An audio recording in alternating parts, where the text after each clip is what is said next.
Now for the fun story. New York demographics. As mentioned, I'm recently free, having spent 30-some years in New York State government. When I first came to New York in 1977, economy, finances of the state were not in the best of conditions.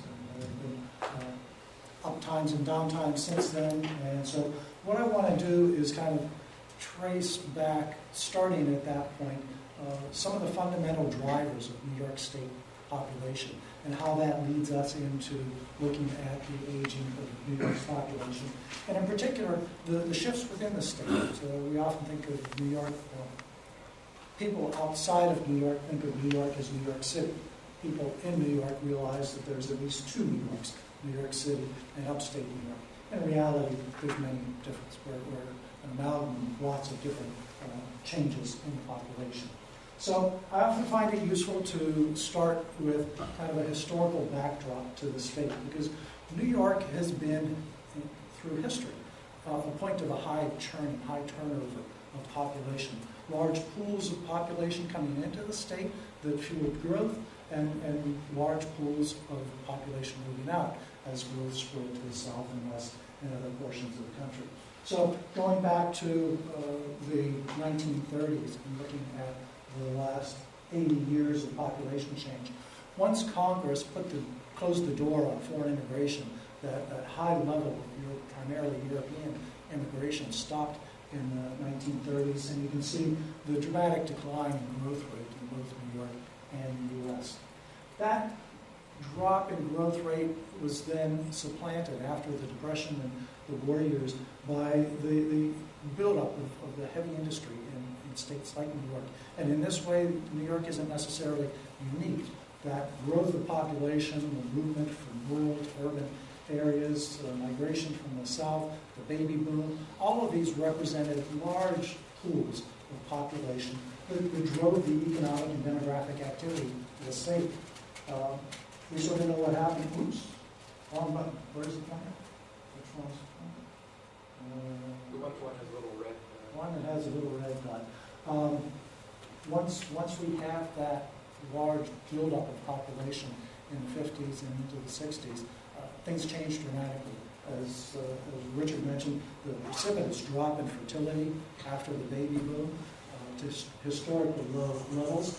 And in New York State, those of you who were around at the time, the economic recession, oil embargo, collapse of heavy industry, as Richard mentioned in Western New York, the loss of heavy manufacturing and autos and steel. 70s was not a pleasant decade in this state. The first time the state actually lost population, some 750,000 people, between the 1970 and 1980 census. Started to bottom out in 1980. There wasn't much further to go. And economy improved, echo of the baby boom, builds up some additional population. Those factors help to bring New York back above into the positive territory of population growth. But you can see clearly, we've, in the last 20, 30 years, continued to lag the nation considerably. And in total growth, we continue to do that. Between 2000 and 2010, New York grew, the U.S. grew by something just under 10%. New York was 2.1%. Upstate, closer to 1.1%. So we continue to grow, but at this very reduced rate relative to the nation and relative to other states. Probably no surprise here. U.S. growth at about 10%.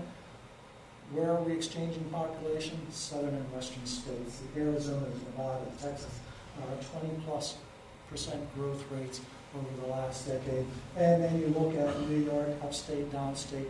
New York was something like the 47th of the 50 states in the District of Columbia in growth in the last decade, and on par with other industrial states. That shift that has been occurring this isn't a new story. I'm not telling you anything new. It continues, that shift from the Northeast, Mid-Atlantic, New England states to the South and West continues. Congressional representation. In 1980, New York had 39 representatives in Congress. after the 2010 census redistricting, reapportionment, we're at 27. That's a loss of a third of representation in Washington. New York will now be equal to Florida with 27 representatives, with Florida gaining 2 and coming close on our heels to be the third largest state. So significant changes in population have implications politically as well as economically and demographically.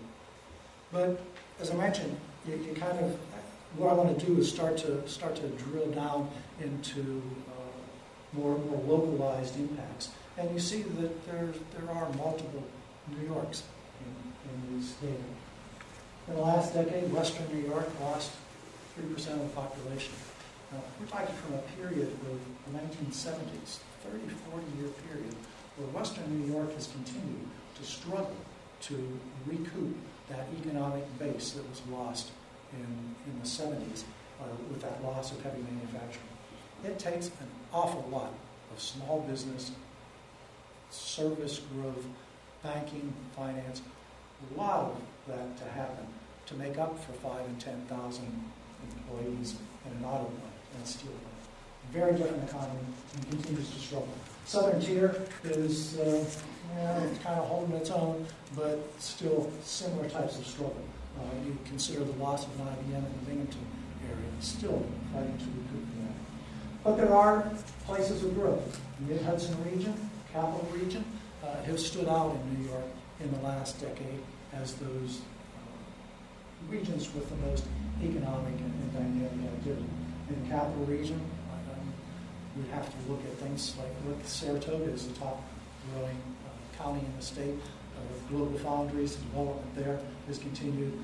The Nanotech Center, Albany. State government has always been a stabilizing force. That may not be so much the case in the next few years. But the Capital region has a number of things going on to help stabilize and grow. The Mid-Hudson region continues. I mean, New York City is still a dynamic engine for growth. It's slower than what the city folks would have anticipated in the 2010 census, but it still is a locus of growth. And the Mid-Hudson Valley continues to benefit from that for sure. Richard noted this, and I'll just, the pig in the python tail is pretty good visual to keep in mind. The baby boom, as it has aged, has gone from impacting school building and development, and need for teachers, college development, family formation, the growth in the economy to absorb this large cohort in terms of jobs and labor force was remarkable. But now we're moving into these ages, 65 and 85 and over, where this population now, as it has strained every social fabric that it's hit along the way, is now at a point where the aging and services population are increasing dramatically. I was looking for some way of representing New York relative to other states. I couldn't put 50 states on the chart. New York is aging. Our median age in 2009, 38.1, but we aren't the oldest. Florida, obvious reasons why Florida is up here high. But if you look at these other states that are higher than New York, a lot of northeastern, aging industrial states. On the flip side, bottom, more southern, western states, as we come around to Texas, California, Arizona, being those places of attracting younger populations. As we start to look at the impact of the aging population, then clearly 65 and 85 and over in New York State, and this uses some now relatively old projections by colleagues at Cornell Program of Applied Demographics. These are in need of updating, but tweak the numbers a little bit up or down isn't changing the picture in a dramatic aging of New York's population. I'm going to quickly fill in these, basically looking at the proportion of the population in New York's economic development regions that's 65 and over. Now, the statewide average, this is in 2030, based on Cornell's projections, about a 20%, 1 in 5 people will be 65 and over statewide. And What I'd like to focus on is the variation across regions. From western New York at 21, Finger Lakes, central New York, even the North Country, about at the state average, but different drivers going on here. Central New York and Finger Lakes region, a couple of things to benefit their growth. A large healthcare economy in both of those regions. Largely private institutions, academic institutions, that are attracting that younger population, and that helps the younger population. The North Country, a couple of primary drivers here. There's certainly some academic, assuming Plattsburgh, Potsdam, but there's also Fort Drum military, and there's also prison populations. Those are very concentrated age-dependent populations that keep that low. Some of the standouts, Mohawk Valley, Southern Tier, you see aging population. They haven't had those drivers to pull in younger population to balance it, and they on average have a higher aging population. Capital District, interestingly enough, right at the same average of Western New York, very different economic basis though, and I'll touch on that more in a minute. Hudson Valley, though, is the big difference. 18%, the lowest of the regions in terms of proportion of 65 and over population. Again, intuitive. It's that younger population. New York City is a magnet for that younger population. Pre-family formation when they move out, and so that's the younger end of things. What's important, and since we focused on the capital region this morning, if we did this for all of the other regions, and if you actually went back and looked at the differences, by county, what you're going to see, and my point in doing this is the variation from state as a whole averages to regional averages to county averages, and you can see while the capital region is on par with Western New York on average, there's great variation by county within the region. Greene and Columbia County, higher proportions. Northern Warren County, higher proportions of elderly. And as we go even further, actually, let me go back. One of the, let's see, this is what happens when you do two presentations off the same presentation without carving them up. In the Southern Tier, an important and notable county, Delaware County, 35% of the population, 1 in 3 over 65 by 2030. Delaware County is kind of symbolic of that portion of the state where there is so little economic activity going on, and that loss of population was so important. It stands out. And why is that relevant to the slide that I was moving to? Because you see Delaware County at the top of the list of notable counties that are now faced with natural decrease. Most often we talk about natural increase, the excess of births over deaths. We have in Delaware County and about 10 other counties a situation where that aging population and lack of new young population, family formation population, is resulting in a negative natural increase, natural decline.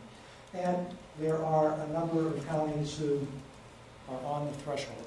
So we can expect to see the number of counties that experience a natural decline in New York to be increasing. Take this a step further and go from county level, regional and county level, to in this case, town and city. And again, the important picture here is the variation. Some areas will have extremely high proportions of elderly population, some low. In the case of the lowest, 2.7% Array Town in Jefferson County. I have to believe that this is largely impacted by Fort Drum. And in Dunkirk, in Chautauqua County, at the high end, 31%. I was kind of intrigued what in the world is going on in the town of Dunkirk.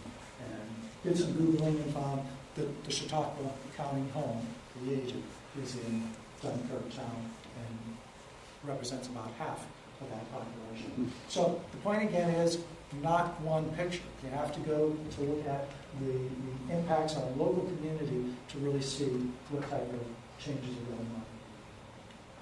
And if we, again, focusing on the capital region, we could do this for any region in the state, looking at this variation. You see green, Columbia, northern Washington counties, Saratoga, much younger, Rensselaer, pockets of younger population, that variation.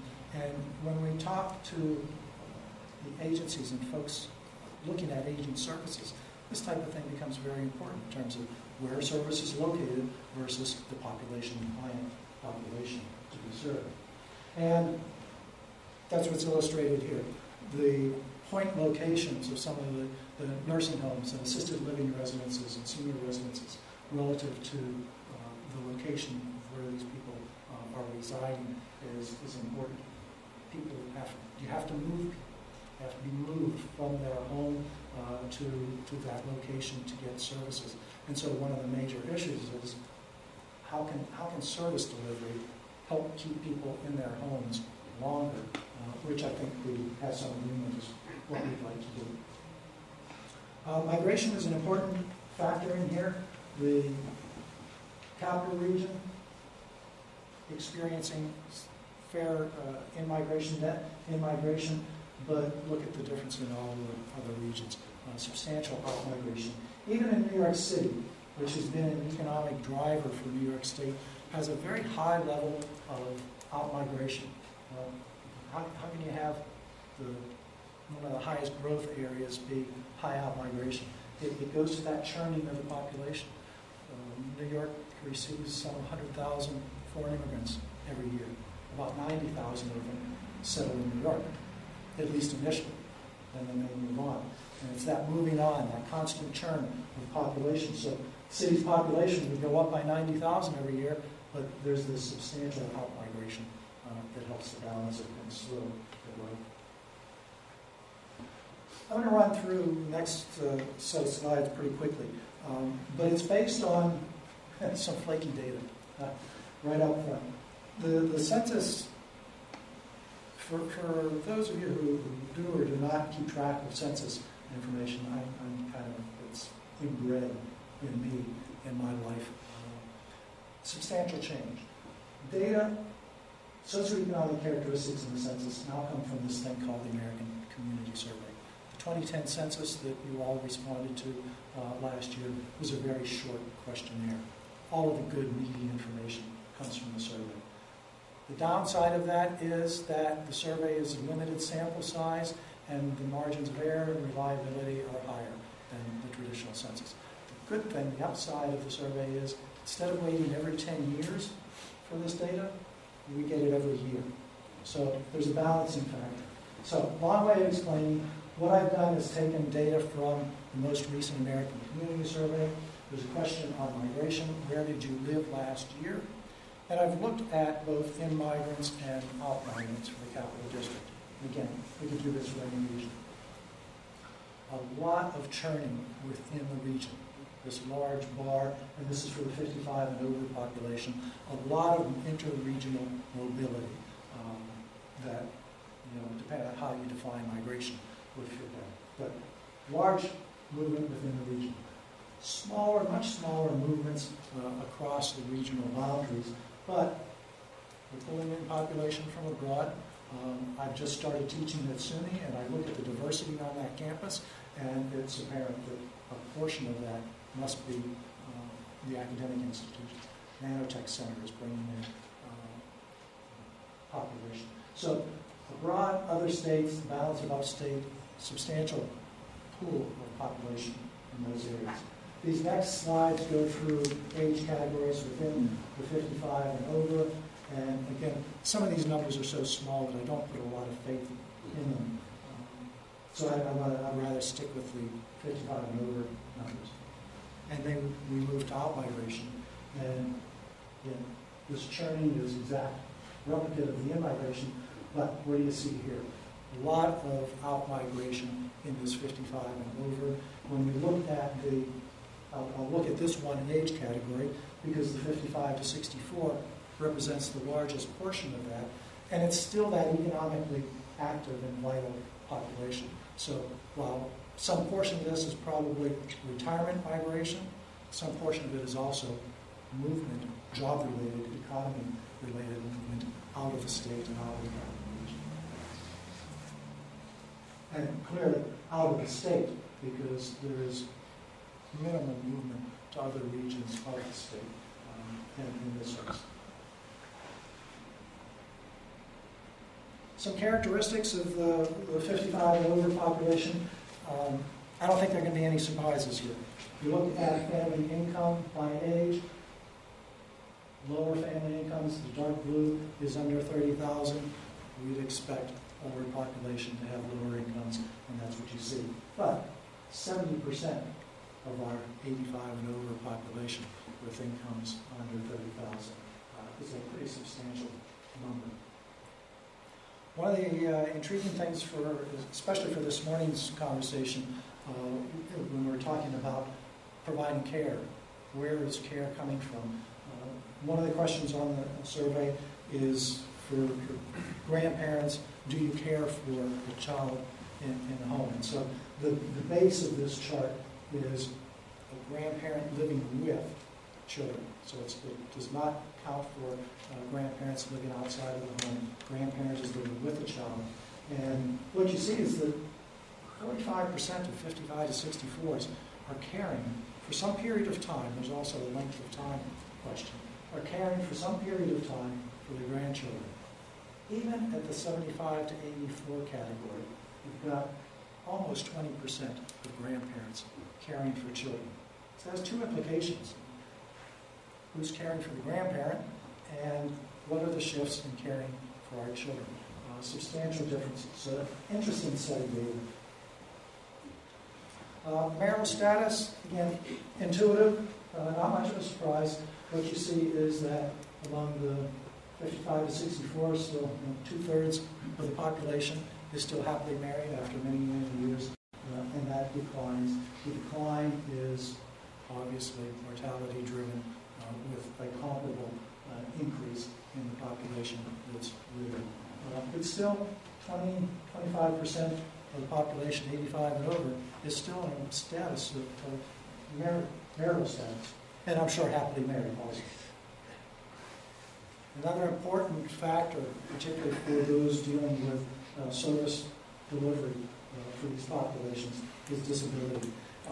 Disability is a very difficult thing for the Census Bureau to capture. They've been trying to do it for decades, and they have lots of input from interest groups on how to do it. They've tested lots of different questions.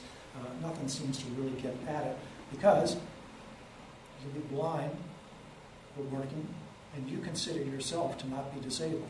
So how does a questionnaire capture that? So lots of issues with the data, but the big concern whenever you talk about service delivery and providing care is more than 70% of 85 and over who report that they have some type of disability. Now that may be physical, prevents them from moving, a whole variety of different things, but that represents some significant challenges for those delivering services to that population.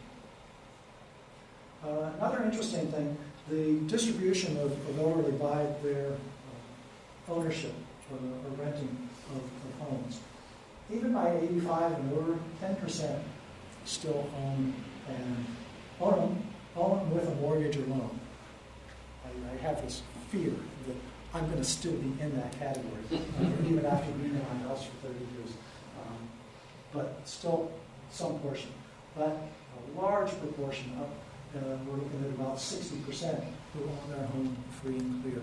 The question for providing services and elderly, and if you go back and think of that map of the state by city and town, where people are located, the variability across New York State and where people are residing, and you say, how can we help them stay in their homes longer?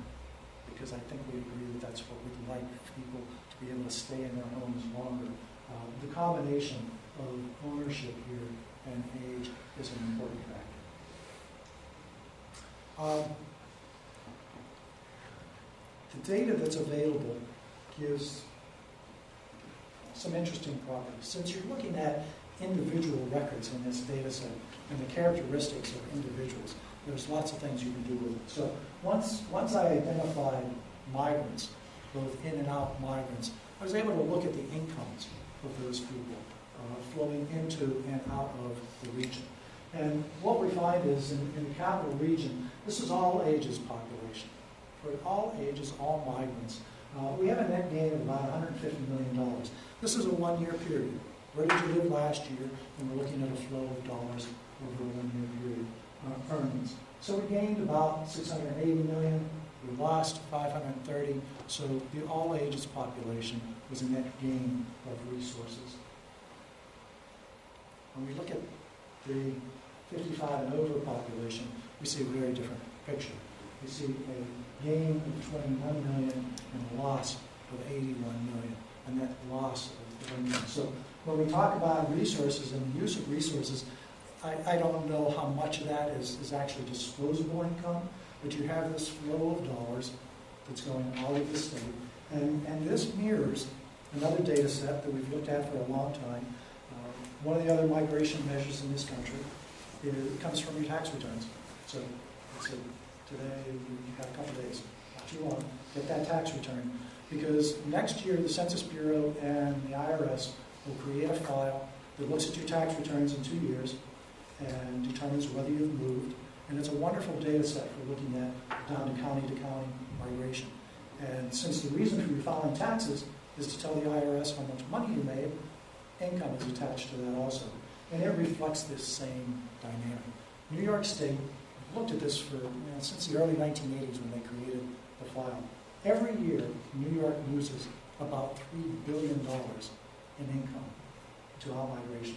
That's about $6 billion moving out, $3 billion moving back in, a net loss every year.